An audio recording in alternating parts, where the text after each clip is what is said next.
jammer. My skuld en my kind se skuld nie. Baie welkom vanoggend weer by die erediens. Ek is vanoggend alleen aan die woord. Ilse Marie het gesê sy weier op haar verjaarsdag preek of te werk. Rikus was siek en hy het gesê hy is so ernstig siek, hy kan iets doen vandag. Nie? So toe het ek nou maar gesê, Helgaard het verlede week gesê ek het breë skouers, so ek sal die hele erediens vandag hanteer. So kom ons begin dan by die gebedsmoment. En as ons net vir ons volgende skyfie opsit. Ons bely dat Jesus die koning van alle konings is en dit staan ook so in die woord van God. En ons lees in Kolossense 2 vers 9 en 10 in hom is die volle wese van God beliggaam en in verbondenheid met hom deel julle in sy volheid. Hy is die hoof oor elke mag en gesag. As ons dit sê, hy is die hoof oor elke mag en gesag, dan beteken dit dat ons bely daarmee en die woord van God sê vir ons dat daar niks is wat groter as die Here is nie. Dat daar niks is wat meer gesag as God het nie. Ons het Saterdag aand saam met iemand die fliek gekyk, Chariots of Fire, wat 'n baie bekende fliek is, en daarin het die prins van Engeland van daardie tyd gesê vir die deelnemers, hy naam is skielik uit my gedagtes uit, wat geweier het om op die Sondag aan 'n wedren deel te neem, want hy sê dis die dag van die Here en dit reis in teen sy geloof, en die Here is van die belangrikste toe die prins gesê, the king come first and then the Lord. En of dit nou regtig gebeur het, weet ek nou nie, maar dit was in die fliek so gewees. En miskien sê ons dit baie keer, nie so eksplisiet nie, maar soos dit daar baie keer in ons lewens met allerlei ander dinge wat ons voor die Here stel. So ek het sommer maar net gedink, as ons sê dat hy is die hoof oor elke mag en gesag, bedoel ons dit en leef ons dit en glo ons dit. En daarom het ek gedink om dat ons net by 'n paar dinge stil staan vanoggend in ons gebedsmoment. Glo ons dat Jesus bo alle politieke magte is in ons land, maar ook in die wêreld.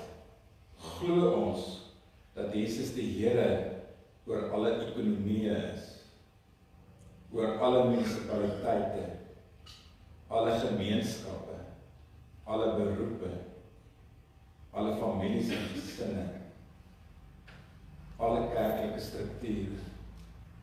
En miskien sal jy nog 'n paar dinge vanoggend kan byvoeg daar. Maar ek wil geleentheid gee dat ons, terwyl daardie gedagtes so op die skerm bly, dat ons daaroor sal bid. Dat ons vir die Here ook sal vra, waar is hy dalk nie, Here, oor elke mag en gesag, ook in ons eie lewens. Waar vrees ons dalk dinge? Waar dink ons dat die politieke stelsel oorheers ons lewe of ekonomie oorheers ons lewe of wat ook al?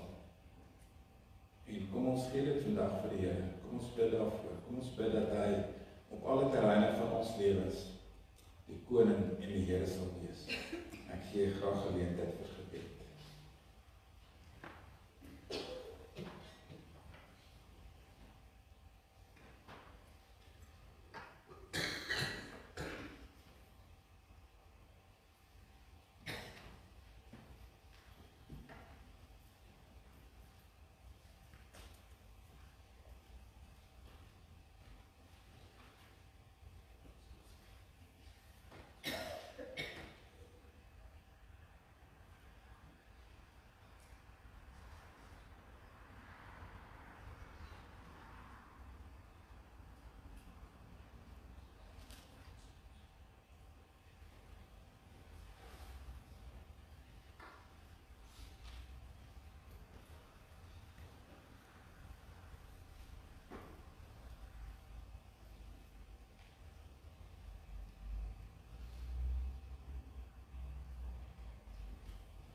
Here, ons bely dat U die enigste Here is. Ons bely dit in ons geloofsbelijdenis gereeld.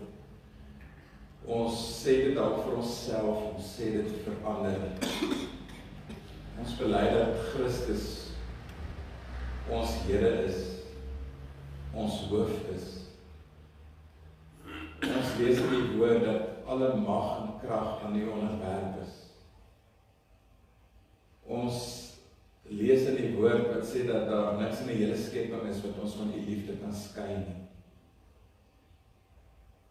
En tog kan ons so angstig raak oor dinge, kan ons selfs vreesbevange raak, kan ons dinge bo U stel, al is dit nie doelbewus nie, al is dit nie eksplisiet nie. Maar op 'n dag besef ons dan skielik, ons is so vasgevang in 'n maalkolk van gedagtes, 'n maalkolk van angstigheid rondom politiek, rondom ekonomie, rondom ons werksituasie, rondom gesinne.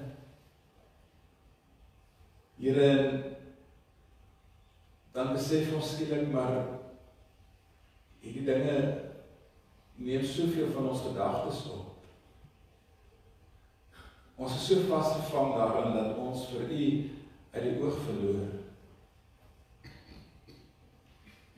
En daarom is dit vanoggend my gebed, Here, dat ons opnuut sal nadink oor ons belydenis wat sê ek glo in God die Vader, die Almagtige, die Skepper van die hemel en die aarde, en in Jesus Christus en in die Heilige Gees, in die drie-enige God, die God wat oor alle mag en gesag regeer. Here, mag dit nie maar net lippetaal wees van ons kant af nie, maar mag dit ook hartstaal wees. Mag ons weet, Here, dat daar niks in die hele skepping is wat groter en kragtiger as U is nie.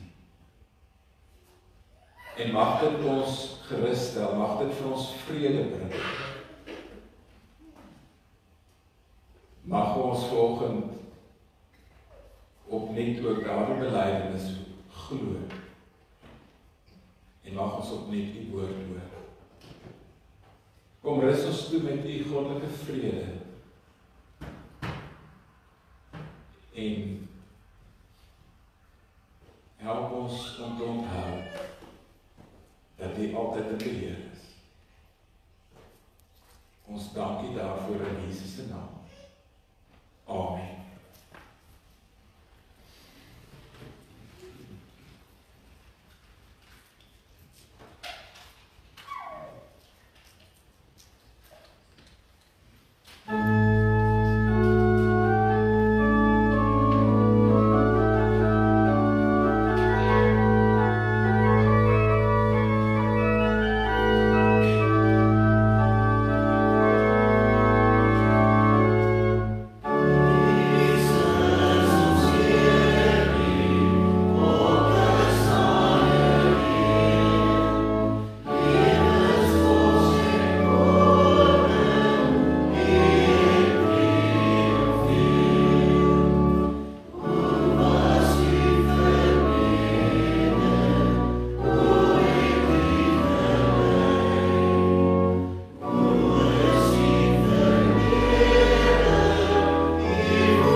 soos 'n blom na die son draai, soos riviere na die see loop, soos 'n boom na die hemel reik, soos skape agter hulle herder aanloop, so rig ons harte op die Here. Ja, rig ons harte op U, die opgestane Here. Amen. Geliefdes, genade en vrede vir julle in die naam van ons Here Jesus Christus. En laat ons vanoggend verheug wees oor die wete dat God met ons is, terwyl ons in hierdie tyd van aanbidding en lof betree. Mag ons saam groei in ons kennis en liefde van ons Verlosser, en mag sy vrede ook vanoggend met elkeen van julle wees.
luister en weet dat dit lof is, dat dit uitjubel dat die Here regeer en dat hy opgestaan het, dat hy lewe. So wil ons ook met ons offergawe dit uitjubel, dat U die Here is, die lewende Here, wat bo alle magte en kragte aangestel is. Here, neem dan hierdie offergawe volgende ook as 'n lofoffer aan U, omdat dit ook uit ons harte uitkom. Nie om daarmee iets te verdien nie, maar alleen om daarmee ook te getuig en uit te jubel, die Here leef. En ons met hom, en hy sorg vir ons, en ons sê dankie. Amen.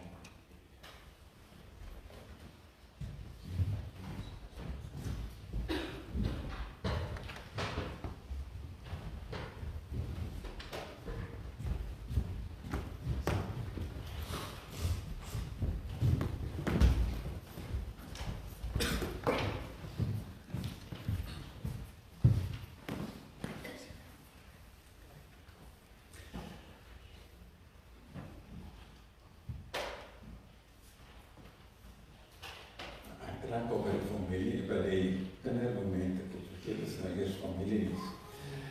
Goed, by die familienies, kom ons kyk maar gou die skyfies wat daar is, dan hanteer ons dit. Ons herinner aan die Hersmark, volgende Saterdag 9:00 die oggend. En die dames vra nog 'n paar bestanddele, as jy vir hulle daarmee kan help, kontak ons vir Karin of vir die kerkkantoor.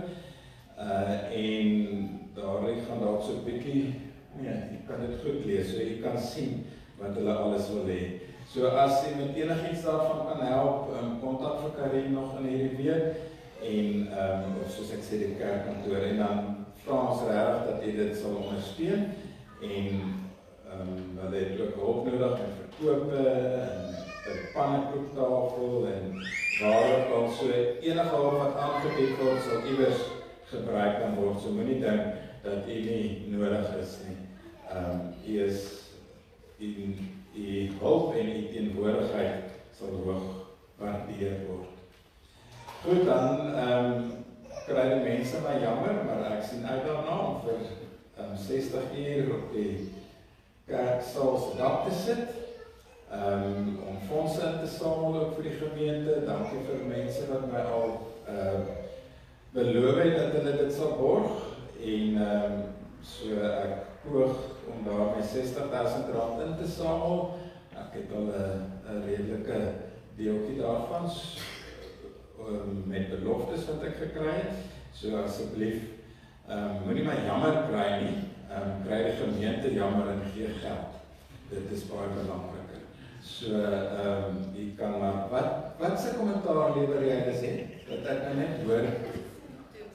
Ek wonder net, dis hoekom ek nou vra, want ek sien jy wys na die foto, nou wonder ek wat fout met die foto, maar so asseblief, ek weet dat, bid en vra dat jy hierdie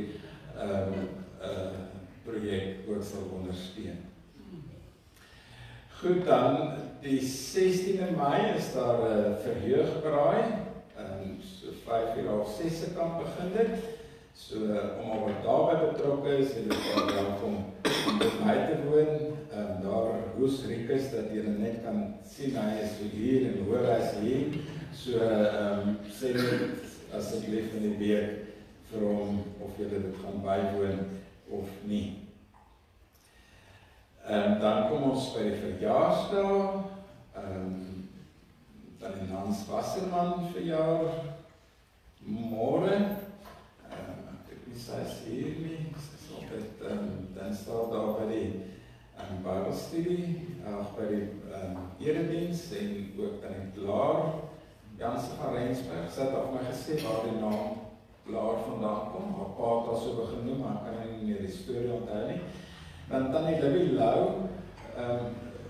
verjaar ook, en ek het vir Elisma gister gevra, hoe gaan dit met haar ma, skoonma, dit sy gesê, dan die Libby reageer eintlik nog net glad nie, op enige reaksie nie, na die beroerte wat sy gehad het nie. So kom ons bid ook vir daardie familie, dat die Here vir hulle ook sal vashou, dat dit vir hulle ook baie moeilik moet wees, en vir kan hulle die so te sien. En dan die magte van het Westhuizen, vir jaar en 9, sy dalk is so.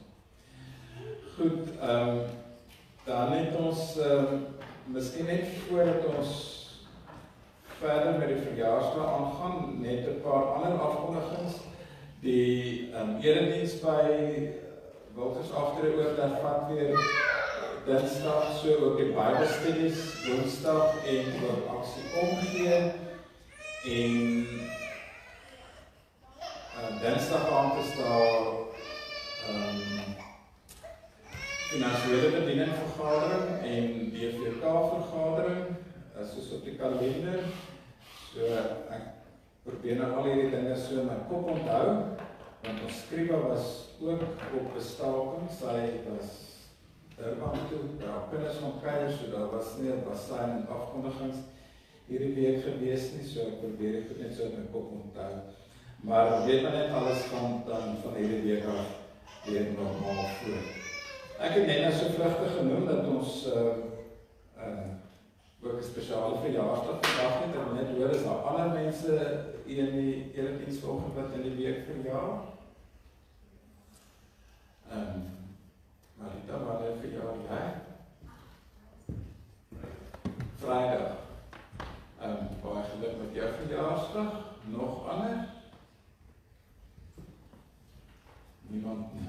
Dan het ons 'n spesiale verjaarsdag vandag, en dit is Ilse Marie.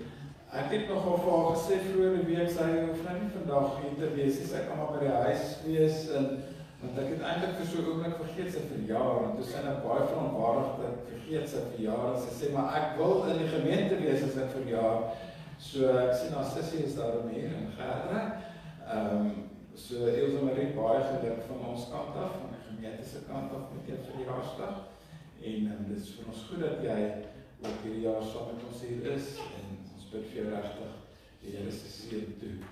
Maar Karin staan daar, en sy wil ook nog 'n laaste woord kry. Ilse, as jy hier by my kom staan, sal dit gou wees. Dankie. Ons het so vinnig lief geword vir jou. En ons kan sien dat jy die Here dien met jou kop, met jou hart en met jou hande. En ons wil vir jou 'n wonderlike verjaardag toewens. En 'n nuwe lewensjaar. Mag dit vir jou geseënd wees en mag jy dit geniet hier by ons in Meyersburg. Die vrou bediening het so klein bedryfie vir jou. Dankie.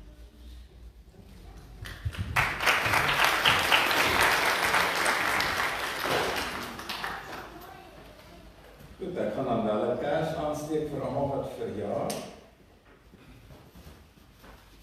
Ilse Marie, net so vinnig gaan sit, ek en eintlik gehad dat ons tog maar vir jou ook die seënbede toe bid, soos wat ons altyd doen met die verjaarsdag. So jy kan nou maar weer kom staan, en kom ons bid vir haar en al die ander wat verjaar, dat ons die Here se seën toe. Ja.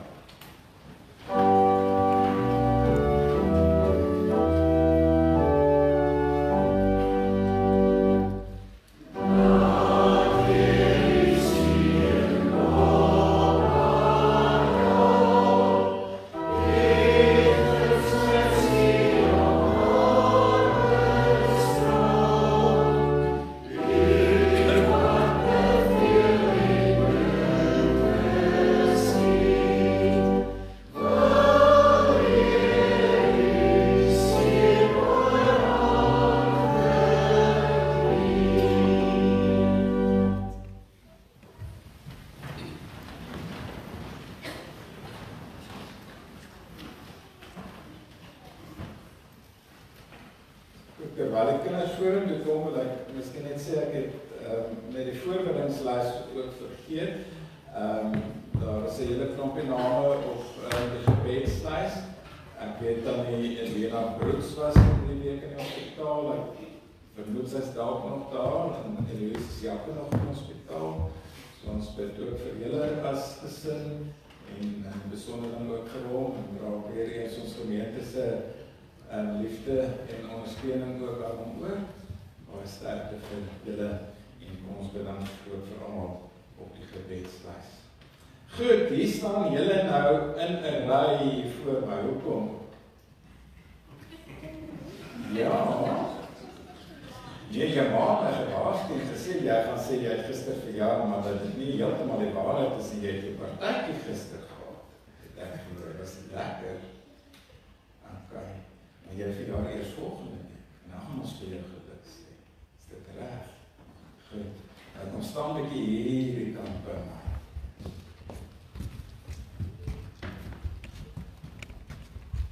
Ek wil gou by julle hoor.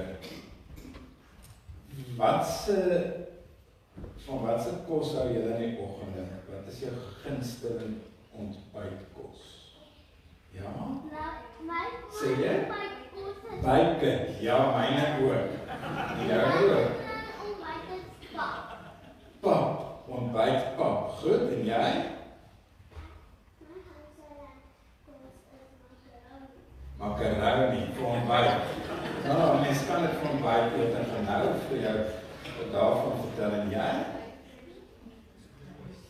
Ook spek en eiers. Kom ons sê maar spek en eiers. Nee. Goed, spek en eiers en 3 van julle en macaroni en ontbytpap. Wat se ontbytpap? Ontbytpap is die blou pap wat ons eet, maar weet jy, dat is net blou pap meer volgens my ontbyt. Net wat bietjie, nou sal hulle albei. Net een pap. So ek moet vir jou pa en ma sê julle moet van blou ontbytpap koop. Ek weet nie wat ek ken nie blou kos nie. Maar ek is baie bly julle praat so 'n bietjie van vreemde kos vanoggend, want ek wil gou vir julle 'n storie vertel. Ons gaan nou net daarvan lees in die Bybel ook. Ons gaan lees van Jesus wat vir sy disippels, en julle weet nou wie Jesus se disippels, en jy nou vir my kyk en luister die goue storie. Okay, sal ek vir my kyk met jou mooi blou oë. Goed. Ons lees in die Bybel van Jesus wat een oggend langs die see gestaan het en van sy disippels het daar met 'n bootjie aangekom want hulle het in die nag gaan visvang. En dit was nadat Jesus uit die dood opgestaan het. En toe maak Jesus vir sy disippels ontbyt daar langs die strand. En wat dink julle wat se ontbyt was dit? Vis! Ja, en jy sê ook vis. Jonge, jy is 'n slim man. En jy is 'n slim dame. Jesus het vir hulle vis gebraai. Dink julle vis is 'n lekker soort ontbyt? Ja, maar jy moet vas aan die bene uitvoer, Ja, jy moet daai vis se bene uithaal voordat jy dit kan sit dit in jou keel vas. En dan sit jy 'n stukkie water aan en dan word hy groter en dan die bone uit. Okay. Ek sal later by jou 'n bietjie uitvind hoe om daai vis gaar te maak. Goed, Jesus het vir sy disippels vis en brood gegee. Ek het nou vir julle gevra van vreemde ontbyt of jou gunsteling ontbyt. En Marlene het gesê sy hou van macaroni. Kan ek vir julle vertel van my seun wat daar sit, wat ook een keer 'n vreemde ontbyt gehad het. Hy het verjaar en hy was so, ek dink so 7 jaar oud, omtrent so oud soos wat julle is. En toe sê, ons was met vakansie en toe sê ons van hy kan daardie dag eet net wat hy wil. En ons het so teen die strand opgeraai daar in Natal, so van plekkie tot plekkie. Ons het besluit ons gaan sommer die hele dag net ronddraai. En ons het vir hom gesê, Rico, jy kan enige iets bestel wat jy vandag wil hê. Elke keer as ons iewers gaan eet. En sy oupa en ouma was saam en hulle het gesê, hulle neem hom nou vandag uit vir eetes. En toe begin hy sy ontbyt, kan julle raai waarmee. Nie een van julle gaan regstaan. So ek gaan sommer sê, hy het sy ontbyt begin, sy dag begin met malva pudding en vla. En ons kon niks sê nie, want ons het vir hom gesê voor die tyd, jy kan kies net wat jy wil. En dit was sy gunsteling, en so het hy sy ontbyt begin met navelkoring en vla. So ek gaan vandag lees van Jesus, wat vir sy disippels die vis daar langs die see gegee het. Maar ons gaan ook lees van 'n wonderwerk, en ek wil hê julle moet nou mooi gaan luister, as ons nou gaan Bybel lees, wat daardie wonderwerk is. Maar ek het vir julle elkeen iets vandag hier. Ek het vir julle 2 prentjies wat julle kan inkleer. Ja, jy gaan dit nou kry. Maar terwyl ek van sjokolade praat, ons nou vergeet die mense wat sjokolade kry. Kom ons gee net gou vir hulle so nasig weggou vir Ilse Marie en die tannie net daarvoor, daar bo op die verhoog, van gee gou vir hulle. Nee, jy gaan nie volgende te bak kry. So jy gaan nou hierdie prentjie kry, en elkeen, daar's 2 prentjies, daar's inkleerpotlode, en terwyl ons nou hier in die diens is, in die kerk, dan kan julle hierdie prentjies inkleer, is dit reg? En as die diens klaar is, dan bring julle vir my hierdie bord, en die inkleerkryt, en die sjokolade terug, is dit reg?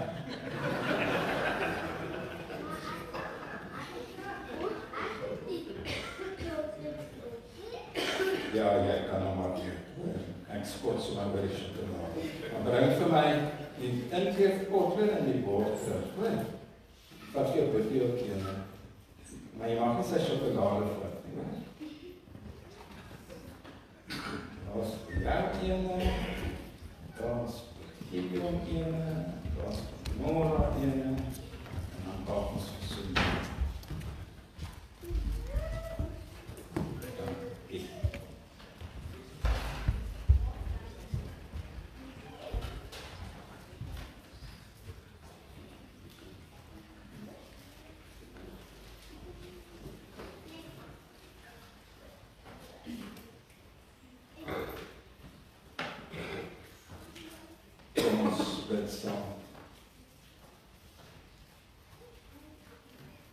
Here, baie dankie dat ons vanoggend ook kan praat, dat U vir ons voed, dat U vir ons kos gee, soos wat U vir daardie disippels die Sondag of die oggend kos gegee, gee vandag nog vir ons kos, gee vir ons meer as kos, gee U self vir ons, gee vir ons ook lewenskos, U woord, en dankie dat ons as gemeente ook vanoggend deel daaraan kan hê.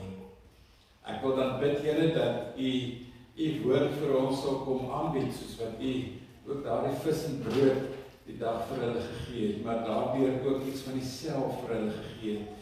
En mag U vanoggend ook in U woord iets vir ons kom gee. Dankie dat U Uself ook vanoggend weer vir ons kom gee. Kom dan, Heilige Gees, kom raak ons harte en ons gedagtes vir vandag aan, kom raak ons lewens aan, en word ook in hierdie diens verheerlik, omdat U die opgestane Here is, die koning van alle konings, en die heerser oor alle heersers. Amen. Voordat ons gaan lees uit Johannes 21 uit, wil ek net so 'n klein stukkie agtergrond gee. Hierdie gedeelte, Johannes 21, is heel waarskynlik 'n latere toevoeging tot die evangelie van Johannes, want Johannes 20 sluit af met vers 30, wat sê, Jesus het nog baie ander wondertekens, wat nie in hierdie boek beskryf is, en vir sy disippels gedoen, maar hierdie wondertekens is beskryf sodat julle kan glo dat Jesus die Christus is, die Seun van God, en sodat julle deur te glo in sy naam die lewe kan hê. En waarskynlik het die evangelie oorspronklik daar geëindig, en dit is eintlik 'n baie goeie einde vir die evangelie. En dan volg daar 'n gedeelte dan in vers Johannes 21, waar dan nou verdere inligting gegee word, en waar daar dan weer gesê word, dat Jesus wonderwerke gedoen het. Nou is daar verskillende teorieë oor wie hierdie toevoeging kon maak en hoekom dit gemaak is. Sommige skrifgeleerdes meen dat dit Johannes self kon wees en dat hy eintlik net later nog meer dinge wou sê oor Jesus. Ander reken dat dit miskien iemand was wat saam met Johannes geleef en gewerk het en wat gevoel het hy wil nog bietjie iets bysê om 'n regstelling te maak of net 'n verwarring uit die weg te ruim. Want ons lees in Johannes 22, wat nou nie deel van die skriflesing is nie, waar Jesus vir Petrus sê, na aanleiding van Johannes, dus sê Jesus vir Petrus, ek wil hê dat hy in die lewe moet bly, totdat ek weer kom, is dit nie jou saak nie, volg jy my. En die gerig het toe onder die broers versprei, dat daardie disipel, dus Johannes, nie sal sterwe nie. Maar Jesus het echter nie vir Petrus gesê dat daardie disipel sal sterwe nie, maar net as ek wil hê dat hy in die Here moet bly totdat ek weer kom, is dit nie jou saak nie. So geleerdes reken iemand het hierdie byvoeging gemaak om net daardie misverstand uit die weg te ruim dat Jesus sou gesê het, maar Johannes sal nooit sterwe nie, tot met die wederkoms nie. Daar is echter geen sekerheid oor wie hierdie byvoeging gemaak het en hoekom dit gemaak is nie, maar dit maak geen verskil aan die egtheid van die hele Johannes Evangelie nie. Daar is geen tekste gevind van Johannes se Evangelie waar hierdie laaste toevoeging nie deel van is nie. So dit is van die vroegste tye af as deel van die Evangelie gesien. En voordat ons lees, wil ek vra dat jy bietjie sal dink aan 'n keer wat jy gevoel het dat jy 'n groot mislukking gehad het.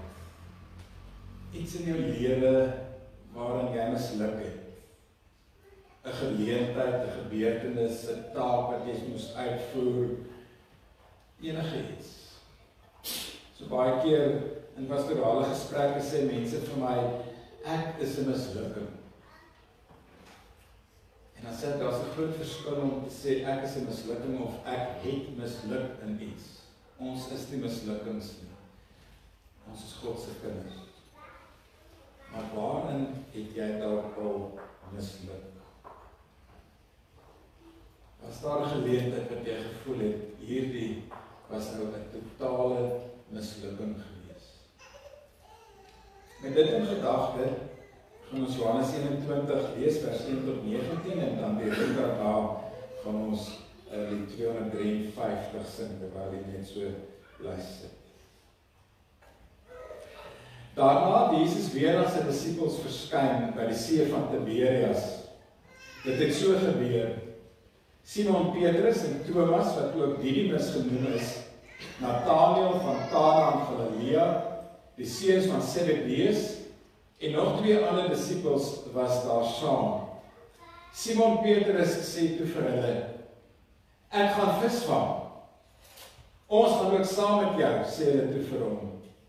Hulle het gegaan en in die skuit geklim, maar daardie nag het hulle niks gevang nie. Toe dit al lig was, het Jesus daar op die strand gestaan, maar die disippels het nie geweet dat dit hy is nie.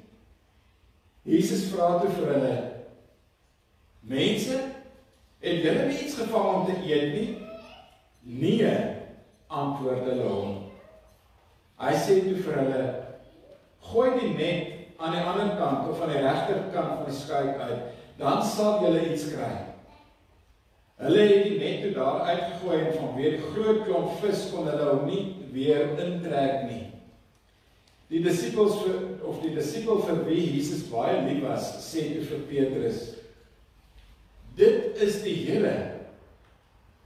Toe Simon Petrus hoor dat dit die Here is, het hy sy hemp aangetrek, want sy bole was kaal en hy het in die water gespring. Hulle was nie ver van die land af nie, net omtrent 100 tree. Die ander disippels het by die skuitjie gekom en die net met die visse gesleep. Toe hulle aan land kom, sien hulle 'n vuur brand en 'n stuk vis daarop lê. Daar was brood ook. Jesus sê toe vir hulle, bring van die vis wat julle nou net gevang het. Simon Petrus het oor die skuit geklim en die net op die land getrek. Dit was vol groot visse, 153. En alhoewel daar so baie was, het die net nie geskeur nie. Toe sê Jesus vir hulle, kom eet. Nie een van die disippels het so ver gekom om vir hom te vra, wie is u nie? Hulle het geweet dat dit die Here is. Jesus kom toe, neem die brood en gee dit vir hulle, en net so ook die vis. Dit was al die 3de keer dat Jesus aan sy disippels verskyn het, nadat hy uit die dood opgewek is. Toe hulle klaar geëet het, vra Jesus vir Simon Petrus, Simon, seun van Johannes, het jy my baie lief? Meer as hulle hier? Ja, Here, antwoord hy hom. U weet dat ek u lief het. Jesus sê toe vir hom, laat my lammers by. En Jesus vra hom 'n tweede keer, Simon, seun van Johannes, het jy my baie lief? Ja, Here, antwoord hy hom, u weet dat ek u lief het. En Jesus sê toe vir hom, pas my skape op. Jesus vra hom die 3de keer, Simon, seun van Johannes, het jy my lief? Petrus het bedroef geword omdat Jesus hom die 3de keer gevra het jy my lief? En hy antwoord hom, Here, u weet alles. U weet dat ek u lief het. Jesus sê toe vir hom, laat my skape by. Dit verseker ek jou, toe jy jonger was, het jy self jou klere vasgemaak en gegaan waar jy wil. Maar wanneer jy oud is, sal jy jou hande uitsteek en iemand anders sal jou vasmaak en jou bring waar jy nie wil wees nie. Dit het Jesus gesê en daarmee aangedui deur watter so dood Petrus God sou verheerlik. En daarna sê hy vir hom, volg my.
gelees in vers 19 dat Jesus het daarmee aangedui deur watter so dood Petrus God sou verheerlik. Die tradisie wil dit hê dat Petrus ook gekruisig is, maar dat hy gesê hy wil onderste bo gekruisig word, want hy wil nie op dieselfde manier as sy Here en Heiland gekruisig word nie. Dit word nie vir ons so in die Bybel gesê nie, maar dit is die tradisie wat algemeen bekend is dat Petrus dan gekruisig is. Jesus staan met sonopkoms langs die see van Tiberias. Dit is na sy opstanding uit die dood. Die disippels het aangegaan met hulle lewe. Waarskynlik het hulle net besef, maar hulle het inkomste nodig, daarom het hulle weer na hulle ou beroepe terugkeer. Hulle was vissermanne gewees en hulle besluit om weer te gaan visvang. Miskien het hulle ook Jesus se opdrag onthou wat sê bly in Galilea tot met die hemelvaart en hulle het gewag op dit wat nog moet gebeur, dit wat Jesus vir hulle gesê het wat nog gaan plaasvind. Maar hulle is dan daardie nag uit om te gaan visvang, Petrus en 6 van die ander disippels, en dan kom hulle terug die oggend vroeg en hulle het niks gevang nie.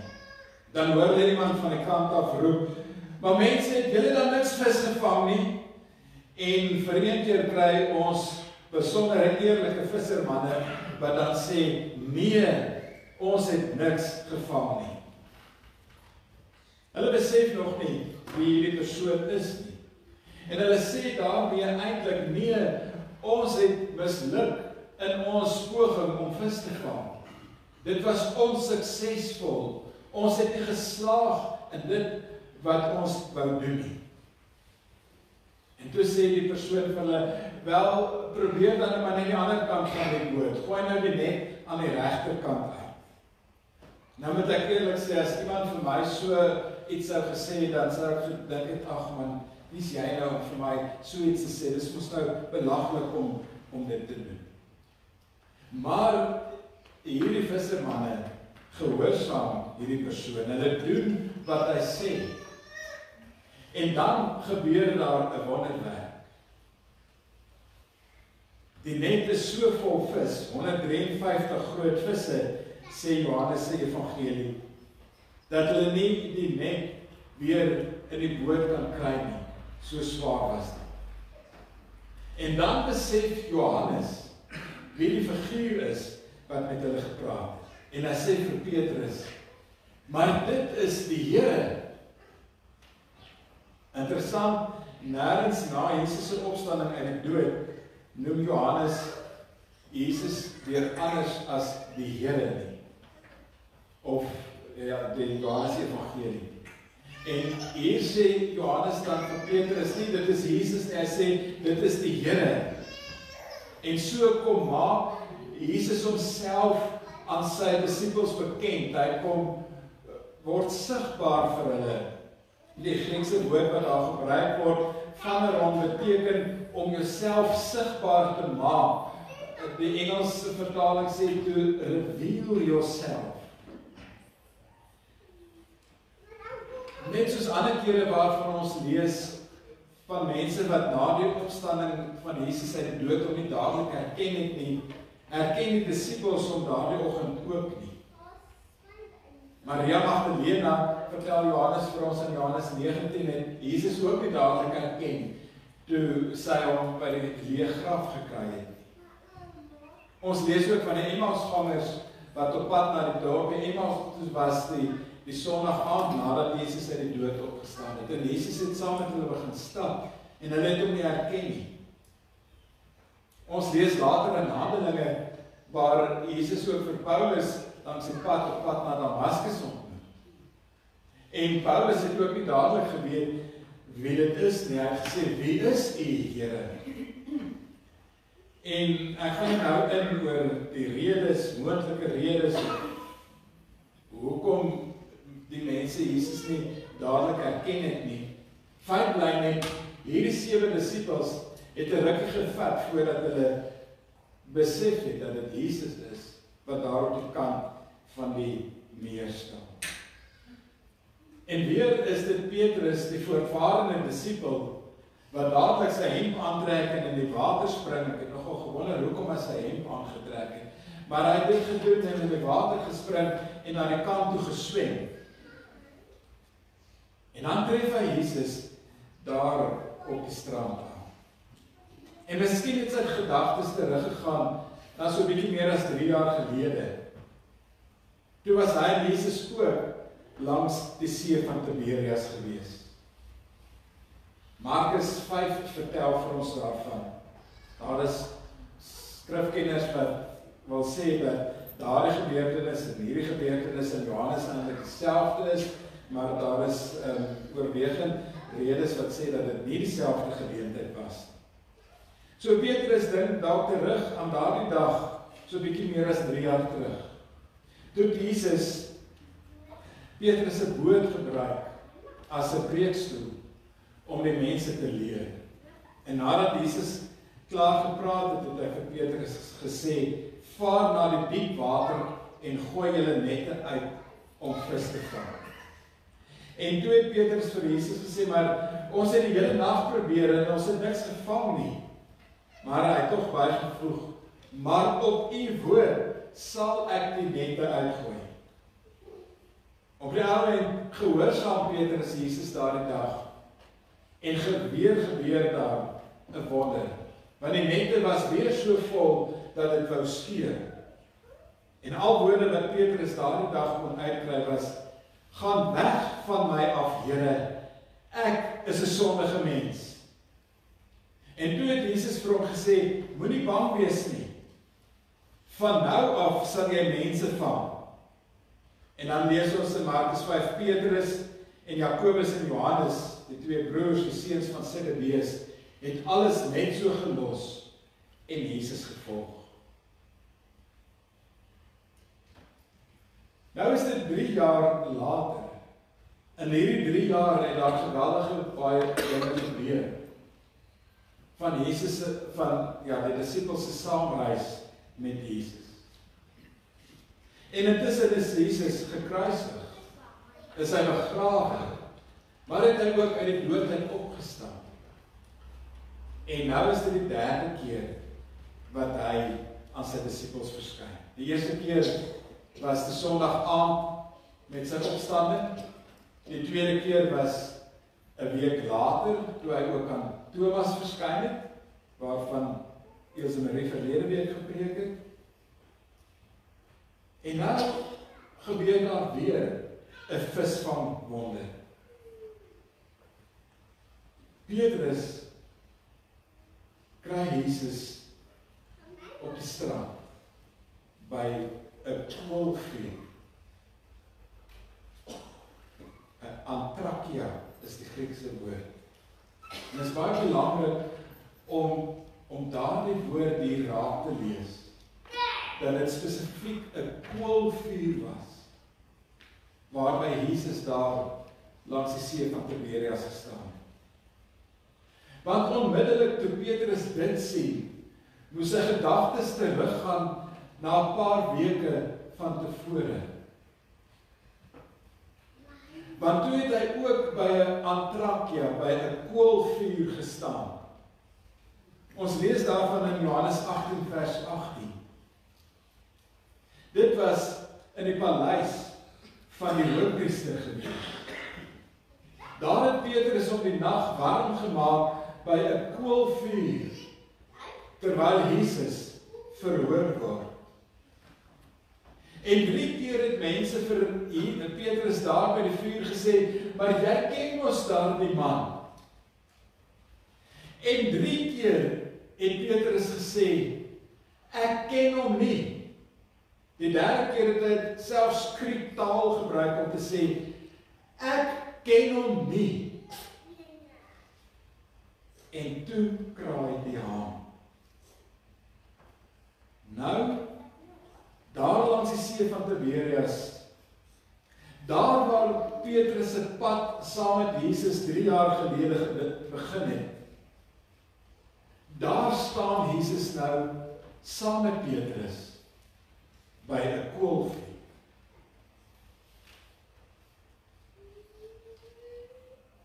En ek dink Petrus het aan sy grootste mislukking in die lewe gedink.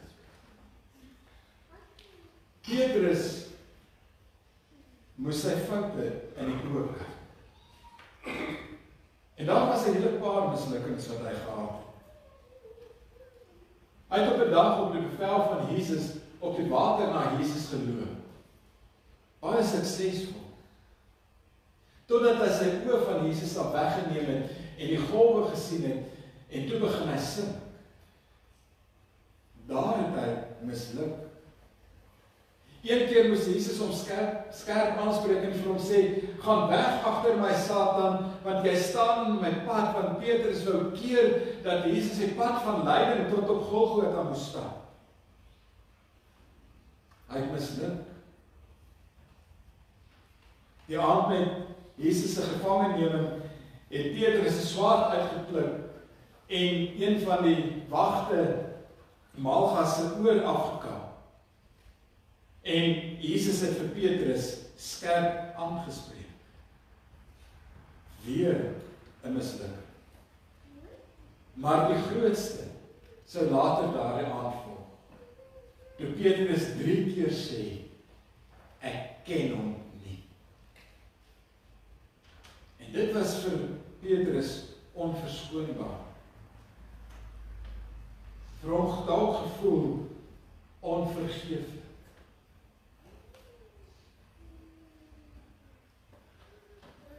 Daar staan Petrus saam met die ander disippels en Jesus bied vir hulle ontbyt aan. Vis en brood. Vir ons klink dit dalk vreemd, maar in daardie tyd was dit eintlik 'n alledaagse ontbyt, vis. Die disippels het 'n geleentheid om saam met Jesus ontbyt te eet. Jesus kom bied vir hulle voedsel aan, hy kom gee vir hulle kos. En dis hoekom ek ook vanoggend hier van die nagmaaltafel afpreek. Dit was trouens die gebruik in die vroeë kerk dat daar altyd van die nagmaaltafel af gepreek is, want daar's gesê dit is die plek van waar die Here die gemeente kom voed. En hy kom voed ons met die brood van die lewe en met die wyn van die lewe. Maar hy kom voed ons met sy woord, hy kom voed ons met die teken van die doop. Met dit alles kom gee hy homself en kom sê hy, hier is ek vir julle. En dit is eintlik wat Jesus ook daardie oggend langs die see van Tiberias gedoen het. En dan verwag Petrus verwyte en beskuldigings van die Here se kant af. Maar dan kom die vraag wat diep in hom insny. Het jy my lief? Petrus het dalk gedink het, die vraag sou wees, Petrus, is jy daarom jammer oor wat jy gedoen het? Petrus, gaan jy my weer in die steek laat? Hoe voel jy nou daaroor dat jy 3 keer gesê het, jy het my nie geken nie? Sal jy in die toekoms daarom harder probeer om gehoorsaam te wees en my getrou te dien? Nee, niks daarvan nie. Net, het jy my lief? Ja, Here, antwoord Petrus, jy weet ek het u lief. En dan sê Jesus vir hom, laat my lammers bly. En daarmee kom sê Jesus net vir Petrus, maar ek herstel jou in jou roeping. Jy het misluk. Maar kom nou, ek nooi jou. Wees weer waarvoor ek jou oorspronklik geroep het. Jesus vra 3 keer vir Petrus, het jy my lief? Want 3 keer het Petrus by die koolvuur gestaan en ontken dat hy Jesus geken het. Nou staan Petrus saam met Jesus by 'n koolvuur en 3 keer vra Jesus vir hom, het jy my lief? En 3 keer kry Petrus die geleentheid om in sy roeping herstel te word. Kry 'n tweede kans van die Here af. Daar is seker geen duideliker teken van die opgestane Here se teenwoordigheid in 'n mens se lewe as wanneer hy 'n swak sondaar se lewe totaal kom omkeer nie. En dit is wat daardie oggend langs die see van Tiberias met Petrus gebeur het. Die voortvarende Petrus wat sy meester 3 maal verloon het, word nou deur Jesus op 'n baie sensitiewe en 'n baie genadige manier begelei om 3 maal sy liefde aan Jesus te herbevestig. En so word hy 3 keer in sy ampt as herder van die Here se skape heraangestel.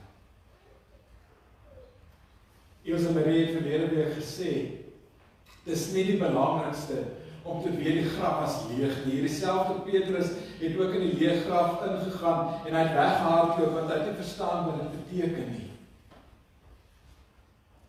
Wat baie belangriker is wat is die effek van Jesus, die opgestane Jesus in ons lewens?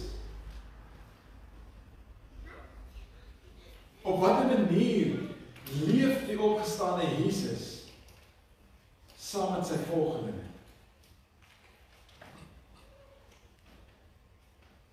Sien ons hom raak waar hy is in ons lewe? Sien ons die wonderwerke raak wat hy vandag nog doen en word ons lewens daardeur verander? Die disippels het gesukkel om Jesus raak te sien na sy opstanding uit die dood. Ander mense het gesukkel om hom raak te sien. Ons word ook soms daarmee gekonfronteer. Ons sukkel ook soms om Jesus in ons mislukkings raak te sien. En ek het aan die begin gevra, dink aan mislukkings in jou lewe.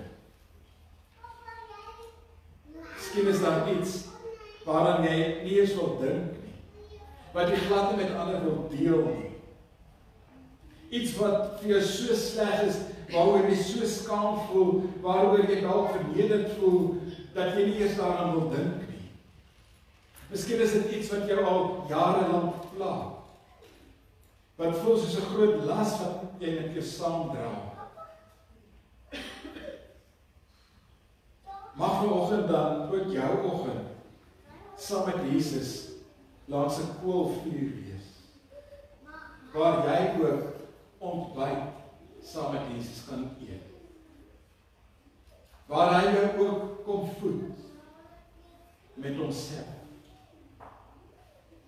waar hy jou ook die geleentheid gee om soos Petrus die verlede in die oë te kyk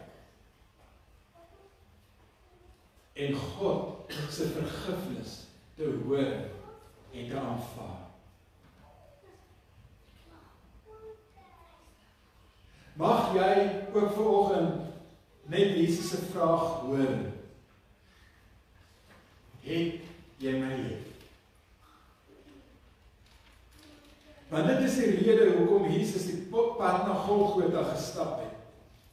Dit is die rede hoekom hy aan 'n kruis vasgespijker is en gesterf het. Dit is die rede hoekom hy deur God na 3 dae uit die dood opgewek is.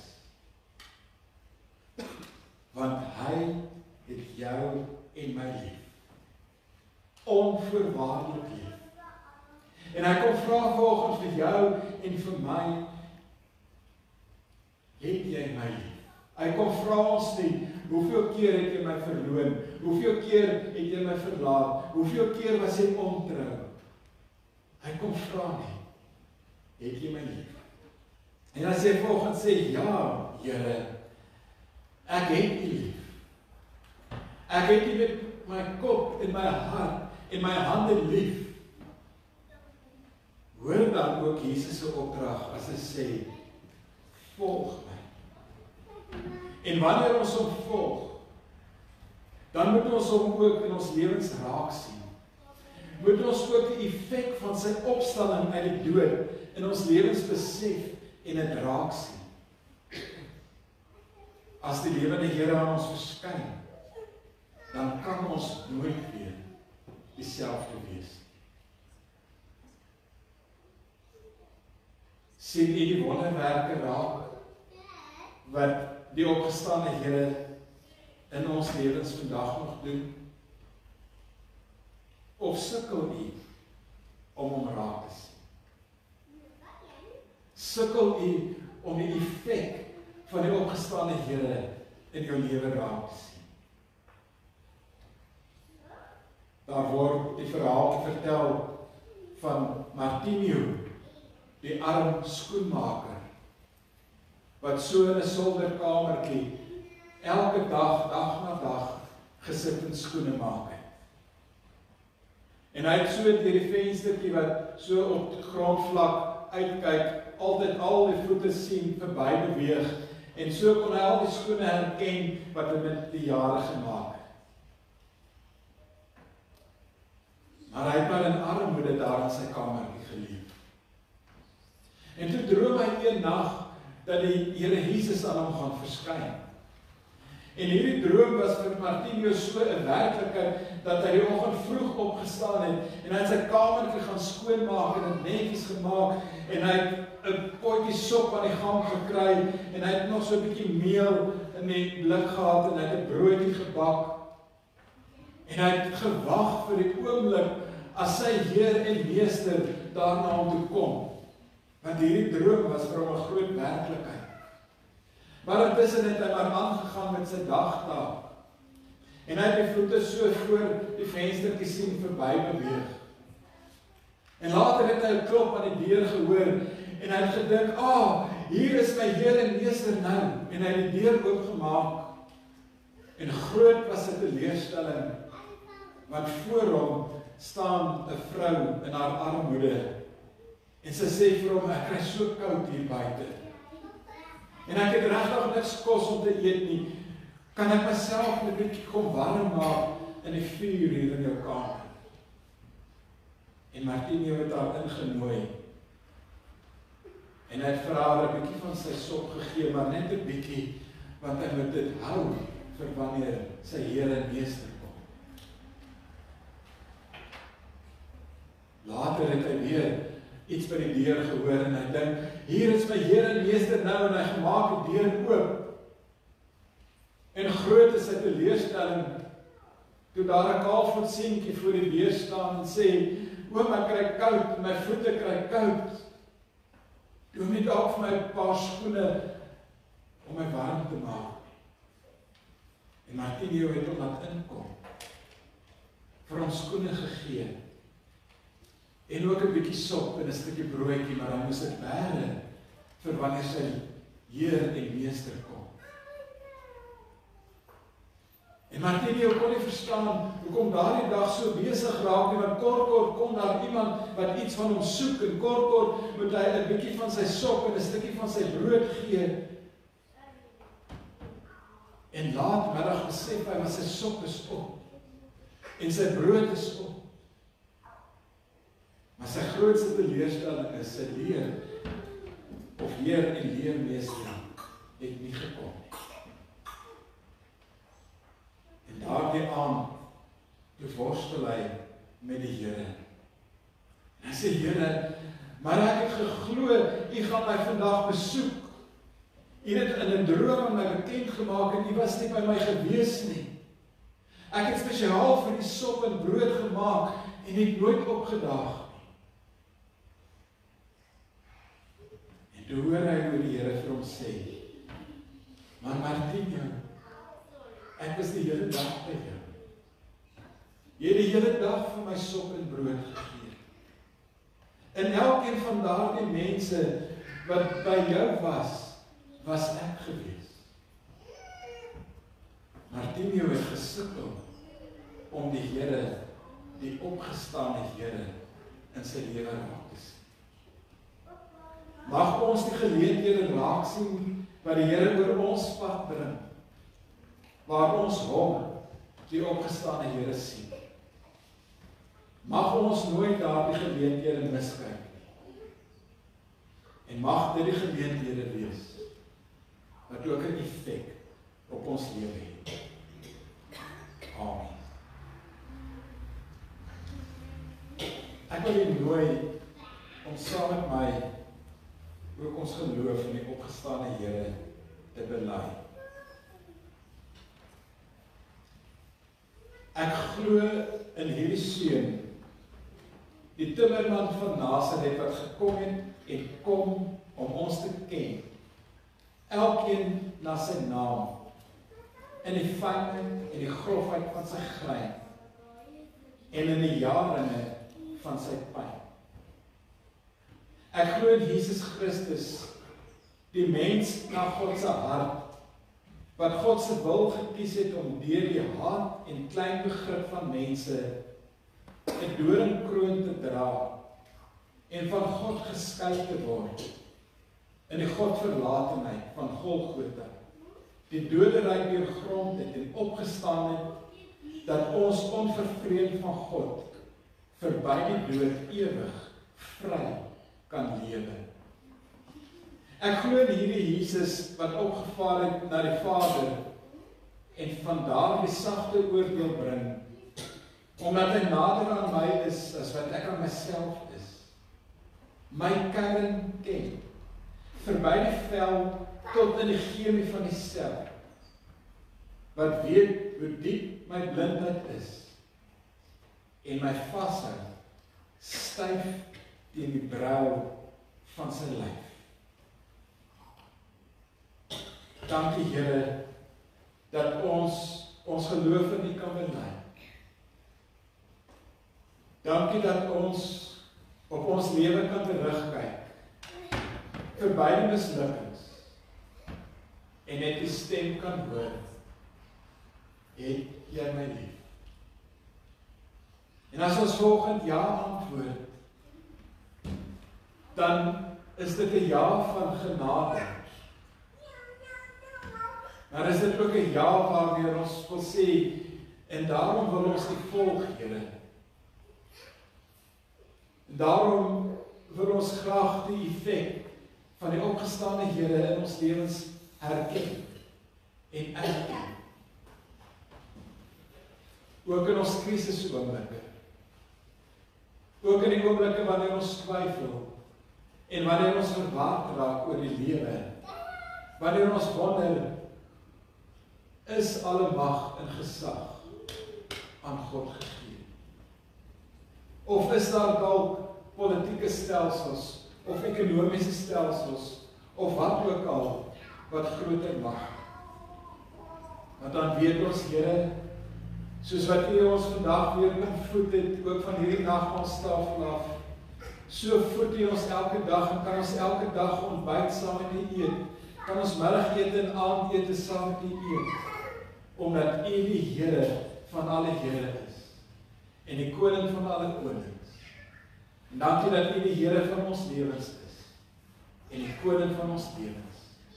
Ons buig voor U, ons aanbid U, en ons sê, Here, ek het U lief. Amen.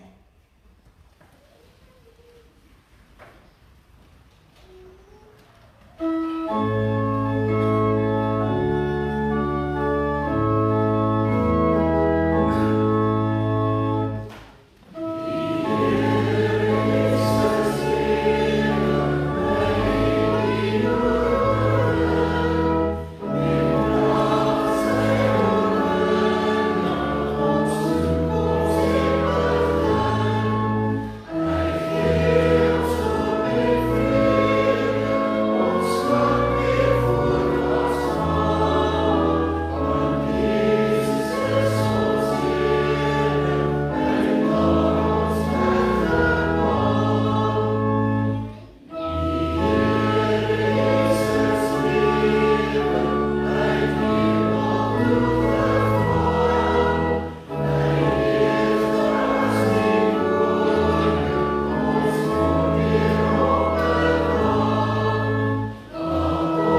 Geliefdes, gaan uit in die vrede van Christus, gedra deur sy genade en gevul met sy liefde.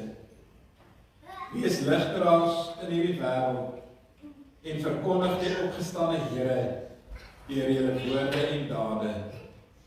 Amen.